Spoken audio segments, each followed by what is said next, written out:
which is COVID impact on leasehold. So this is from Tom of Oxford, and Tom says, Aloha, do you think the double whammy of COVID-19, like no tourists since March and high unemployment on the mainland, will have an impact on leasehold condo sales, especially for people who may be over-leveraged, like the VRBO folks?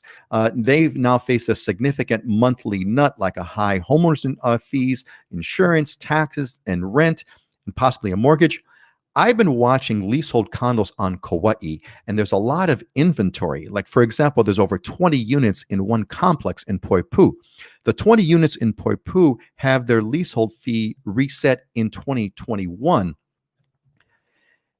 and I suspect are trying to bail out now. I've seen condos dropping 5K, 10K, 25K at a clip, including asking prices below what they paid. Mahalo, what do you think?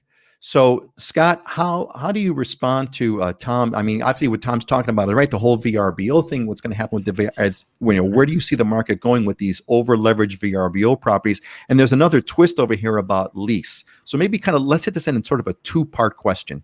Let's first hit what do you think is going to happen with the market on these over-leveraged VRBO properties that no longer have cash flow? Let's hit that one first, and then let's talk about this thing with the lease expiring in 2021.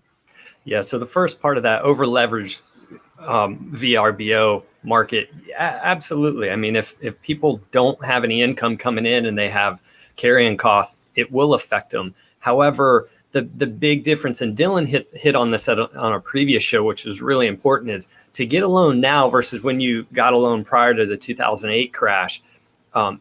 The banks are much more stringent in their loan guidelines now and have been for this whole period since 2009, 2010. And people have had to put significantly more money down. In fact, there's some vacation rental units where you have to put 50% cash down to be able to get a loan. So automatically that gives you not only enough skin in the game, but reduces that monthly obligation or those carrying costs significantly. Will COVID have an effect when you don't have any rental income coming in? Absolutely. There's going to be some of those. But I do think it will take a little more time to play out than it would have in like 2008, simply because of how loan guidelines were set up. We've been on this market run. You can put them on the market now and still sell them and probably not have to go into foreclosure. But yeah, I do think it'll have an effect. So great. So there is going to be, again, we can't say how there won't be an effect, right? I mean, I think this thing is it's kind of inevitable. So that's that. Now, this other one about this lease expiring. Now, we don't want to go down this sort of rabbit hole of leasehold. I've got a couple of links, and I'd be happy to share them with anybody if you have any questions on what leasehold properties are. But there's a lease is going to expire in 2021. So today's 2020. Why do you think, Scott, can you explain why prices seem to be dropping very quickly for these units in Poipu? Maybe not specifically Poipu, but why would prices be dropping so quickly if there's a lease that's going to be renegotiated next year? Yeah, so I love this question actually, because this is good about leasehold. And I would tell everyone, you've got 3 great videos about leasehold on your website. So check those out. That gives you a good background on it. But I don't see COVID as being the big driver for this decision on the leasehold dumping of properties, so to speak. What you have is leasehold properties aren't as stable. There's a fear of the unknown that comes with leasehold, because at the end of a leasehold, at the end of the lease, say in 6 years, there's a reversionary clause in those that the landowner can take the units back from the owner. So you're effectively walking away from it. So with a renegotiation period coming up, if you have a lease rent of, say, $200 right now in any year, you don't know what that lease rent amount is going to be. It's going to be renegotiated between the unit owners and the landowner.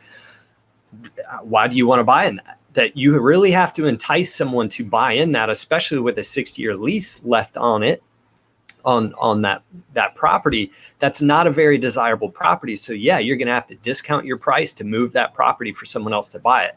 Add on top of it, if it's in a transient, VRBO location where that's what you're doing out of it, and you just lost the income. Okay, now you definitely don't have a reason to buy it. You've got a double whammy now, right? Yeah. You got the insecurity of the VRBO piece going on. You don't know when the market's going to open up. Plus, you have this lease, and you don't know what the lease rent is going to be Yep.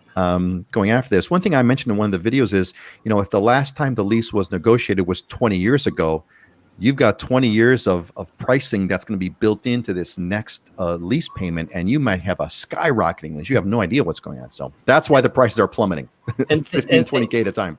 totally. And think about who owns all the cards in that negotiation, the landowner. You're obligated to pay the lease rent, right? And you don't really have a whole lot of leverage in a negotiation in that portion. Now, they got a way that they do these things and massage the owners and the landowner through that negotiation, so it doesn't get it. There is a cap on what they can do, but you're not sitting in a good position. And with these types of properties, once you get below about 20 years left on that lease, you can't get financing. You're paying cash at that point. So you're buying into something that's diminishing in value until there's no years left on that lease.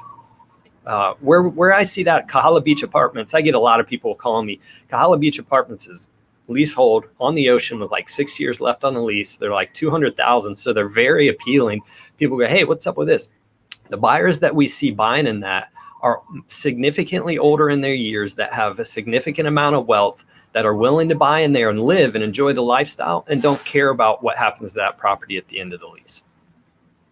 Yeah, it's a whole different kind of a perspective. This is great.